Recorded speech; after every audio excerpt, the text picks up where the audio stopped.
2024년 1월 11일 새벽입니다. 하나님의 말씀은 신명기 4장 44절에서 5장 10절입니다. 모세가 이스라엘 자손에게 선포한 율법은 이러하니라. 이스라엘 자손이 애굽에서 나온 후에 모세가 증언과 규례와 법도를 선포하였으니 요단 동쪽 벳볼 맞은편 골짜기에서 그리하였더라.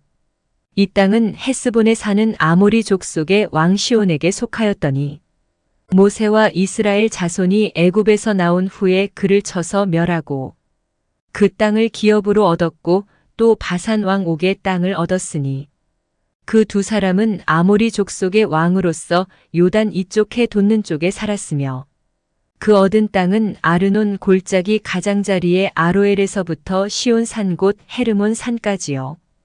요단 이쪽 곳 그 동쪽 온 아라바니 비스가 기슭 아래 아라바의 바다까지이니라. 모세가 온 이스라엘을 불러 그들에게 이르되 이스라엘아, 오늘 내가 너희의 귀에 말하는 규례와 법도를 듣고 그것을 배우며 지켜 행하라. 우리 하나님 여호와께서 호렙산에서 우리와 언약을 세우셨나니 이 언약은 여호와께서 우리 조상들과 세우신 것이 아니요 오늘 여기 살아있는 우리 곧 우리와 세우신 것이라. 여호와께서 산 위 불 가운데에서 너희와 대면하여 말씀하시매 그때에 너희가 불을 두려워하여 산에 오르지 못하므로 내가 여호와와 너희 중간에 서서 여호와의 말씀을 너희에게 전하였노라. 여호와께서 이르시되 나는 너를 애굽 땅 종되었던 집에서 인도하여 낸 내 하나님 여호와라. 나 외에는 다른 신들을 내게 두지 말지니라. 너는 자기를 위하여 새긴 우상을 만들지 말고 위로 하늘에 있는 것이나 아래로 땅에 있는 것이나 땅 및 물속에 있는 것에 어떤 형상도 만들지 말며 그것들에게 절하지 말며 그것들을 섬기지 말라. 나 내 하나님 여호와는 질투하는 하나님인즉 나를 미워하는 자의 죄를 갚되 아버지로부터 아들에게로 3, 4대까지 이르게 하거니와 나를 사랑하고 내 계명을 지키는 자에게는 1000대까지 은혜를 베푸느니라. 하나님 말씀을 증거하겠습니다. 오늘 본문부터는 모세의 2차 설교가 등장하죠. 방식은 율법을 먼저 선포하고 그 율법이 어떤 내용인지 설명하는 그런 식으로 진행하고 있습니다. 오늘 본문은 엊그제 살펴본 것처럼 제2계명인 우상 숭배하지 말라고 하는 것을 많이 강조를 하고 있죠.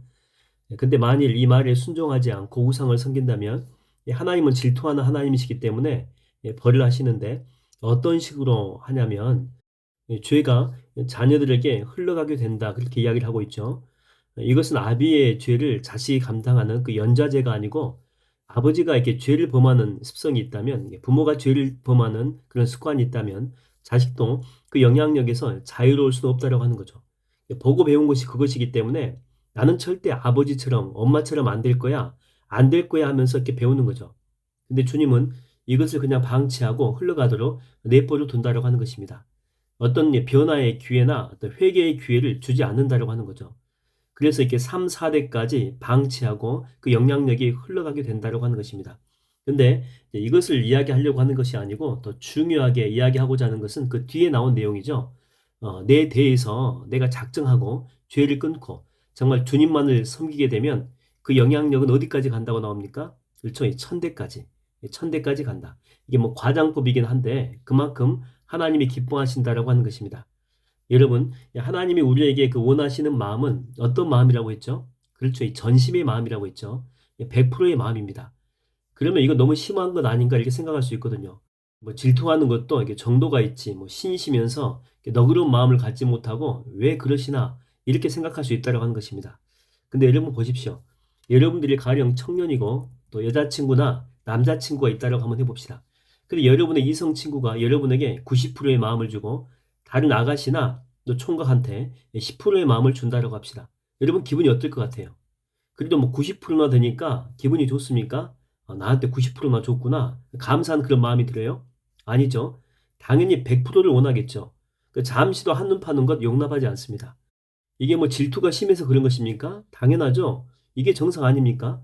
내가 뭐 질투가 엄청 심해가지고 그런 것이 아니고 이게 지극히 정상적인 반응이다라고 하는 것입니다. 여러분 하나님도 마찬가지예요. 우리 마음의 일부가 아니고 뭐 대부분도 아닙니다. 전심의 마음으로 우리가 주님 앞에 나아가기를 원하는 거예요. 사랑하기를 원하신다라고 하는 거죠. 그래서 잠언 3장 5절에 보면 이렇게 나와 있습니다. 너는 마음을 다하여 여호와를 신뢰하고, 하나님을 신뢰하려고 작정하면, 정말 하나님만 사랑하려고 작정하면 마음을 다하라고 하는 거죠. 전심으로. 예. 그다음에 또 에레미야 29장 13절에 보니까 이렇게 나와 있죠. 너희가 전심으로 나를 찾고 찾으면 만나리라. 하나님은 대충 찾아서 이렇게 만나지는 그런 분이 아니다라고 하는 거죠. 또 내 나름대로 뭐 충분히 구했다라고 하는 그런 수준이 있죠. 이 정도면 됐지라고 하는 그런 수준인데, 그런 수준 속에서도 하나님은 만나주지 않는다라고 하는 것입니다. 나를 사랑하는 자들이 나의 사랑을 입으며 나를, 그렇죠, 간절히 찾는 자가, 정말 간절히 찾는 자가, 하나님 아니면 안 됩니다.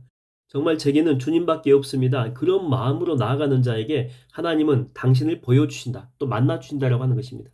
그러니까 이 마음은 딴 데 가 있고 뭐 집중하지 않고 또 언제나 마음도 아니고, 이런 식으로는요, 기도를 1시간 하든 10시간 하든 절대 우리가 하나님을 만날 수가 없다라고 하는 거죠. 그래서 이 기도에 이렇게 대가들도 이렇게 보게 되면, 뭐 아무리 대가라고 해도 그냥 그 자리에 앉아서 뭐 기도하면 바로 응답이 온 것이 아니죠. 반드시요, 기도 시간을 따로 뗐습니다. 또 기도의 장소도 구별했죠. 사람들한테 이렇게 방해받지도 않고 또 뭐 시끄럽지도 않고 오랜 시간 집중할 수 있는 장소와 시간을 별도로 이렇게 구분했다라고 하는 것입니다. 여러분 예수님도 보십시오. 새벽 미명에 그 한적한 곳, 이 산에 이렇게 오르시는 그런 모습이 있잖아요. 사람들한테 방해받지 않고 시간적으로도 그때 이제 새벽이니까 여유가 있거든요. 충분히 기도할 수 있는 그 시간과 장소를 선택했다라고 하는 것입니다. 왜요? 온전히 하나님께만 집중하기 위해서. 뭐 우리가 잘 알고 있는 그 빌 게이츠의 그 일정을 보게 되면 5분 간격으로 이렇게 체크가 되었다고 하죠. 뭐 지금은 아니지만 한창 때 그토록 바쁜 일정들을 소화해낼 정도로 눈꽃을 새 없이 이렇게 바쁘지만, 그럼에도 불구하고 1년에 딱 2번, 그러니까 일주일씩 2번이죠. 이때는 그 모든 것을 다 스탑하고 생각하는 시간을 갖는다고 합니다. 이때는 외부하고 이제 완전히 차단하는 거죠. 그저 자기하고 내적인 소통을 한다고 합니다. 보통 이 IT 기업의 평균 생존율이 뭐 그 당시만 해도 61년 정도였고 지금은 20년도 채 안 된다라고 하죠. 그러니까 우리 회사가 잘 가고 있는지, 이 방향성을 지금 잘 잡고 있는지, 이런 것들을 심도 깊고 또 깊이 고민하고 또 생각하고 집중하는 시간을 갖는다라고 하는 거죠. 그 일상생활 속에서 하는 집중으로는 절대 심도 깊은 그런 생각의 그 깊이만큼, 그러니까 뭐 심도 깊게 고민해가지고 그 핵심 가치만큼 나아갈 수 없다라고 하는 거죠. 반드시 별도의 시간과 장소를 구분해 가지고 따로 떼어서 그런 시간을 가질 때만 정말 깊이 있는 생각들이 나올 수 있다고 합니다. 그래서 나중에 빌 게이츠가 고백을 하잖아요. 그런 시간들이 있었기 때문에 회사가 험난한 이 풍랑 속을 잘 헤쳐나갈 수 있었다, 그렇게 말합니다. 여러분 원래 사람 그 멀티가 안 된다는 거 다 아시죠? 보통 여성분들이 많이 그래요. 나는 멀티로 일할 수 있어, 동시에 다양한 일을 할 수 있어 라고 말을 하는데, 그건 그렇게 보일 뿐이지 원래는 그 아니다라고 하는 것이죠. 착각이에요, 착각. 모든 일은요, 이게 순차적으로 될 수밖에 없다라고 하는 것이죠. 그래서 이렇게 두 가지, 세 가지를 동시에 하려고 하다 보니까 당연히 그 능률은 떨어질 수밖에 없고, 또 어떤 뭐 결과가 주어진다라고 해도 그 결과가 이렇게 좋지 못하다라고 하는 것입니다. 그래서 일을 제대로 하려면 반드시 한 번에 하나씩 해야 된다라고 하는 거죠. 그래야지만이 일의 성과도 좋고 더 빨리 끝낼 수 있다라고 하는 것입니다. 여러분 우리가 이렇게 바쁜 일정 중에서도 큐티 할 수 있고, 그쵸? 이 말씀도 볼 수 있습니다. 또 기도도 할 수 있거든요.